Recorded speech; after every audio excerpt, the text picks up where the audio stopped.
जय बिहारी जी की जय श्री राधे। आशा है आप सभी आनंद होंगे। आइए बढ़ते हैं अपनी आगे की श्रृंखला में। आज किसी और का कोई प्रश्न नहीं है, मतलब कहने का अर्थ आज वीडियो किसी प्रश्न पे नहीं है। आज प्रसंग है कि हमारे जीवन में श्रीमद् भागवत कथा की आवश्यकता क्यों है। हमें श्रीमद् भागवत कथा क्यों सुननी चाहिए, क्या होता है इससे, महत्व क्या है, अर्थ क्या है।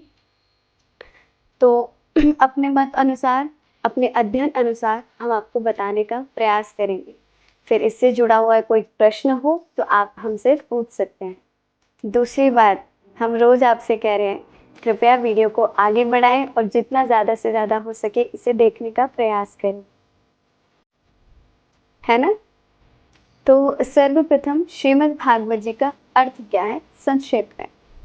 श्रीमद् भागवत, श्री अर्थात सब कुछ, श्री किशोरी जी, श्री लक्ष्मी जी, श्री अर्थात धन, मान, यश, वैभव, सब कुछ, और मद अर्थात भंडार।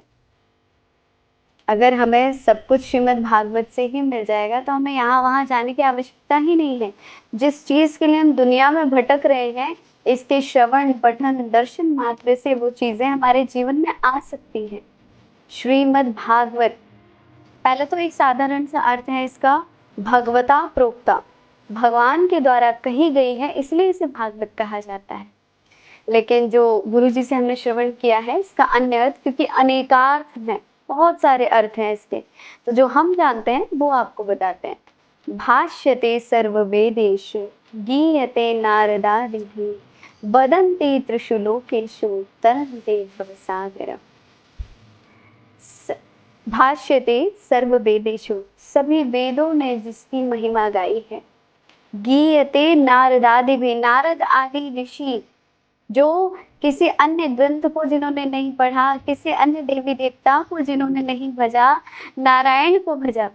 श्री नारद जी ने, श्री सुखदेव जी ने श्री भागवत जी को अध्ययन किया, उसे हम आप सभी को रसपान कराए। तो ऐसे नारद आदि कवि भी जिसे गाते हैं, जिसका गायन करते हैं। वदन्ते त्रिषु लोकेषु, तीनों लोकों में जिसका डंका इस समय बज रहा है, वो करती क्या है हमारे जीवन में, तरन्ते भवसागरम, हमें इस भव सागर से तारती है। भवसागर ही तो है जहाँ हम बार बार जन्म लेते हैं, बार बार मर जाते हैं। 84 लाख योनि में से आखिरी योनि मनुष्य योनि।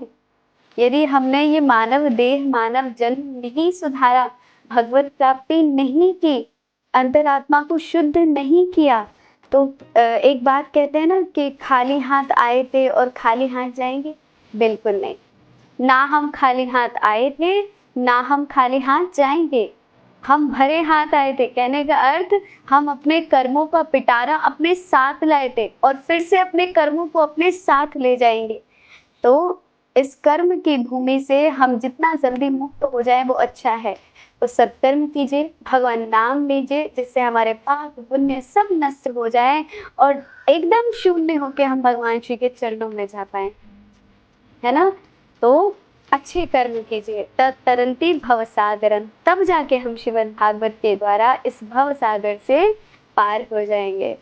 और महापुराण इसे इसलिए कहा गया है क्योंकि इसमें 10 लक्षण है, और पुराण का मतलब पुरा अभिनवम इति पुराणम, जो इतने वर्षों पुराना होते हुए भी, युगों पुराना होते हुए भी हमें नया प्रतीत होता है। जब भी हम भागवत कथा श्रवण करने जाते हैं, जब भी भगवान का नाम संकीर्तन सुनते हैं, तो कोई ये नहीं कहता अरे भैया ये तो कल ही सुना, नहीं कहते ना, क्योंकि जो उसमें रस लेने लगते हैं तो उन्हें दिनों दिन नया ही लगता है। जो पुराना होते हुए भी नया लगे उसे पुराण कहते हैं। तो ये हुआ संक्षेप और एक अर्थ श्रीमद् भागवत जी का, श्रीमद् भागवत।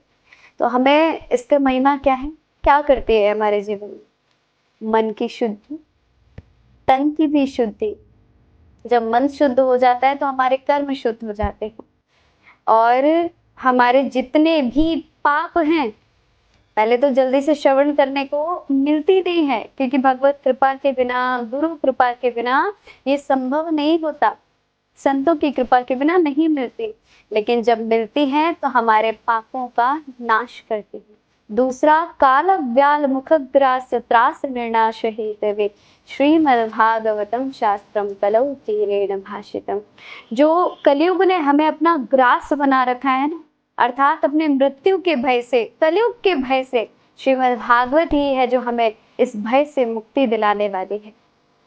और अनेक पाप करने वालों को श्रीमद्भागवत कथा श्रवण मात्र से तार देती है। बड़े से बड़े 5 पाप महाराज, मदिरालय में जाना, वैश्यालय में जाना, जुआलय में जाना, वध स्थल में जाना, ऐसे आदि आदि 5 जो महापाप होते हैं वो करने वाला व्यक्ति भी श्रीमद्भागवत जी के महात्म्य में वर्णन है। ऐसा व्यक्ति भी अगर श्रीमद्भागवत जी की कथा श्रवण कर लेवे तो उसका भी तरन तारण हो जाता है। और क्या करता है, हमारे पितरों की भी मुक्ति करता है। कहते हैं ना, कई बार लोगों से हमने श्रवण किया है कि पितृपक्ष में श्रीमद्भागवत जी का इतना महत्व क्यों, तो इसलिए कि हमारे जितने भी पितृ न जाने कैसे कब किस कारण उनका देहांत हुआ, देह शांत हुआ, तो उनकी मुक्ति हुई है नहीं हुई है हमें नहीं पता, तो उनकी मुक्त्यर्थ कि वो मुक्त हो जाए, आनंद से मुक्त होकर भगवान के चरणों में जा पाए, इसलिए उनके मुक्त्यर्थ भी श्रीमद्भागवत जी की कथा करवाई जाती है। अनेक महत्व है। सबसे बड़ा महत्व है हमारा अनुराग भगवान के चरणों में करवाती है, इसलिए श्रीमद्भागवत की कथा सुननी चाहिए। अब हमने गुरुजी से सुना है कि करवानी क्यों चाहिए।